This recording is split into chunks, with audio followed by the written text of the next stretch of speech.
All right, buckle up because today's deep dive, we're going way back in time to ancient Babylon. Ooh, sounds intense. It is. We're talking about Shadrach, Meshach, and Abednego. Oh yeah, the fiery furnace guys. Exactly. Yeah. We're going to break down their story and see what kind of lessons we can learn from it. You know, it's one of those stories that just sticks with you, even if you've heard it a million times. Totally. So picture this. You're living in ancient Babylon, and King Nebuchadnezzar, he's the big guy in charge. Yeah, powerful dude. He decides he wants everyone to worship this giant golden statue he's built. Okay, I'm seeing where this is going. And anyone who doesn't is basically toast. Literally. Yeah, not a good situation to be in. Especially if you're Shadrach, Meshach, and Abednego. These guys were Jewish, and they believed in one God. So bowing down to a statue, totally against their beliefs. A huge dilemma, right? Obey the king and go against their faith, or stay true to their beliefs and face the consequences. Talk about a lose-lose situation. And so what do? Well, they choose faith over fear. They flat out refuse to bow down. Knowing full well they're going to get thrown into a fiery furnace? Yeah, they knew the risks, but they stood their ground. It makes you wonder what was going through their minds. Everyone else is bowing, the king is all powerful, and they're just like, nope, not doing it. It must have taken some serious guts to do that. Yeah. I mean, to defy a king like Nebuchadnezzar. It really shows how strong their faith was, so they refuse. And I'm guessing Nebuchadnezzar was not a happy camper. You could say that. Yeah, He was furious. I bet. So what happens next? Well, Nebuchadnezzar, he gets his furnace heated up like 7 times hotter than normal, just to make a point. Wow, talk about overkill. And then he orders them to be thrown into the flames. I can't even imagine the heat coming off that thing. It would have been unbearable. So they're in this superheated furnace, and what happens? Well, this is where things get really interesting. Nebuchadnezzar, he's watching the whole thing, expecting to see them, well. But instead of seeing 3 figures in the flames, he sees 4. Wait, 4? Hold on, is this where God makes an appearance? Exactly. The source material describes this 4th figure appearing in the flames with him. Whoa, that changes everything? Some people believe it was an angel sent to protect them. Uh-huh. Others see it as a pre-incarnate appearance of Christ himself. Wow. Either way, they weren't alone in there. It's a powerful image, isn't it? Even when we feel like we're facing our struggles alone, God is right there with us. So they're in this incredibly hot furnace. There's a mysterious 4th figure with them. And then they walk out. Walk out.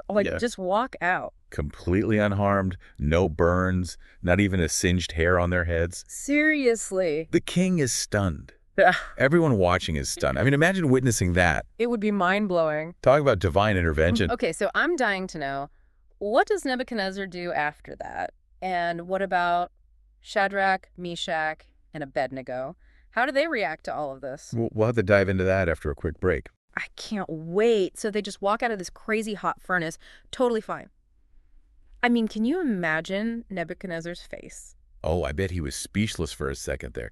I mean, think about it. He was expecting them to be, gone. Yeah, ashes. Ashes, exactly. And instead, they're just standing there like nothing happened. It must have totally rocked his world. It would have made me question everything I thought I knew. So what did he do? Did he just try to sweep it under the rug? Not a chance. This guy was a king used to getting his way. But even he couldn't ignore what just happened. He actually issued a decree praising their God. Wow, so he went from trying to kill them to praising their God. That's a pretty big shift. It really is. It's hard to know for sure what was going on in his head. Was it a genuine change of heart? Or was he just scared of what their God could do? Maybe a bit of both. Probably. But the fact that he publicly acknowledged their God, that's significant. It shows that even someone as powerful as a king can be impacted by faith. Absolutely. And their story didn't just impact the king. Think about all the people who witnessed this event. It must have made them question their own beliefs, too. Yeah, seeing something that incredible, it would definitely make you stop and think. So what about Shadrach, Meshach, and Abednego? How did they handle this whole experience? Well, the source material doesn't really focus on their emotions. It jumps right into what happens next, which is really interesting. Okay, I'm all ears. What happens next? Nebuchadnezzar promotes them. He promotes them? The guy who just threw them into a fiery furnace? Yep. He gives them positions of authority in his kingdom. Wow. I guess he figured if they could survive that they could handle anything. It seems like he realized that their faith wasn't just some empty ritual. It gave them a strength and integrity that he admired. It's a reminder that sometimes standing up for what you believe in can lead to unexpected blessings. It's like their willingness to go through the fire actually paved the way for their advancement. So what does this whole story mean for us today? We might not be facing literal fiery furnaces, but I think we all face situations where we're pressured to compromise our Oh, values. absolutely. We might not have a king threatening to execute us, but we have all sorts of pressures in our lives. Like at work or in our social circles or even just within ourselves. Right. We might feel tempted to go along with the crowd even when we know it's not right. So what can we learn from Shadrach, Meshach, and Abednego? How can we apply their story to our own lives? Well, I think it challenges us to ask ourselves, what are our non-negotiables? What are the things that are so important to us that we're willing to stand up for them no matter what? It's like figuring out where we draw the line. What are the things we're absolutely not willing to compromise on? Exactly. And their story also reminds us that sometimes standing up for what's right can have unexpected consequences, just like it did for them. They could have easily just bowed down and avoided the whole ordeal. But because they stayed true to their beliefs, they ended up in a better position than they started in. It's a good reminder that sometimes doing the right thing, even when it's hard, can lead to unexpected blessings. So how do we cultivate that kind of courage? How do we develop that unshakable faith that allows us to stand firm, even when it feels like the whole world is against us? Well, I think it starts with recognizing that we're not alone in those moments, just like Shadrach, Meshach, and Abednego weren't alone in the furnace. We have a source of strength that's greater than ourselves. Exactly. And sometimes that strength comes in the form of our community, our friends and family who support us. And sometimes it comes from our faith, our belief in something bigger than ourselves that gives us hope and guidance. And even when we don't see a miraculous rescue like they did, we can still trust that we're being guided and protected. It's about having that deep down faith that allows us to face our fears and make difficult choices, even when we don't know what the outcome will be. And I think it's important to remember that faith isn't just some passive thing. It's something we have to actively cultivate. Like a muscle, we have to exercise it. Exactly. We have to make choices every day that strengthen our faith. Even small choices like choosing kindness over anger or honesty over deceit, those choices make a difference. It's like training for a marathon. You don't just wake up one day and run 26 miles. You have to start small, build up your endurance over time. And faith is the same way.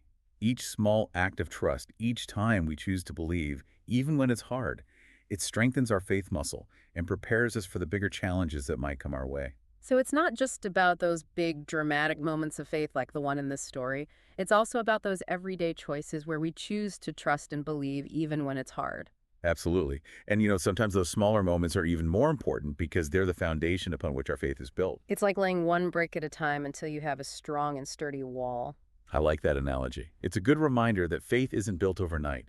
It takes time, effort, and a lot of small choices. So as we wrap up this deep dive into the story of Shadrach, Meshach, and Abednego, I think the biggest takeaway is that faith is more than just words. It's about action, courage, and trusting in something bigger than ourselves, even when we can't see the way forward. And just like those three friends who walked through the fire, we too might face our own fiery furnaces, moments where our beliefs are challenged or where we're called to stand up for what's right, even when it's hard. But their story gives us hope.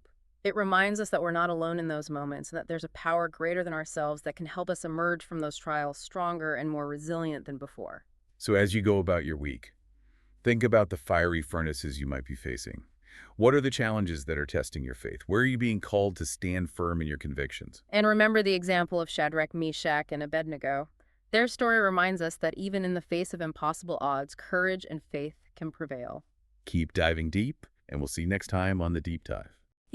It's really amazing how this story, even though it happened so long ago, still has so much to teach us about faith and courage and how our choices really do matter. It shows how what we believe isn't just something in our heads. It affects how we deal with challenges and how we treat other people. Yeah, and it's not always easy to stay true to what we believe, especially when there's pressure to just go along with everyone else or when speaking up could mean losing something. Right, like Shadrach, Meshach, and Abednego, they could have just bowed down to that statue. Nobody would have blamed them.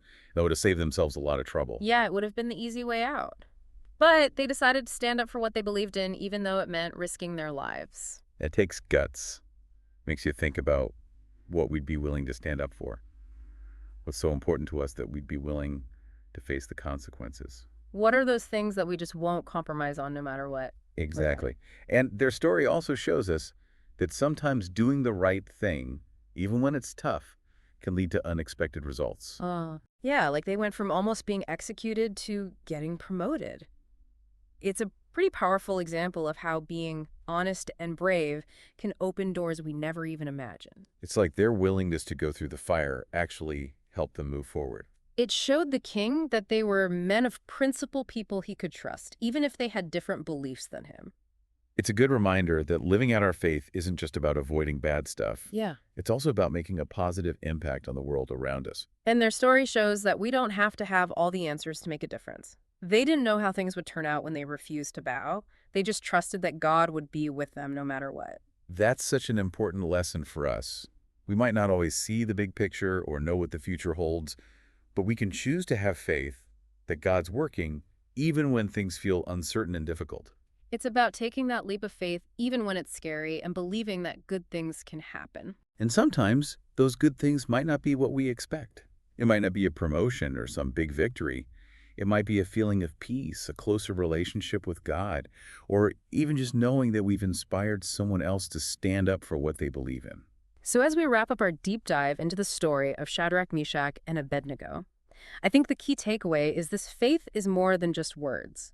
It's about action, courage, and trusting in something bigger than ourselves, even when we can't see the path ahead. And just like those three friends who walked through the fire, we might all face our own fiery furnaces.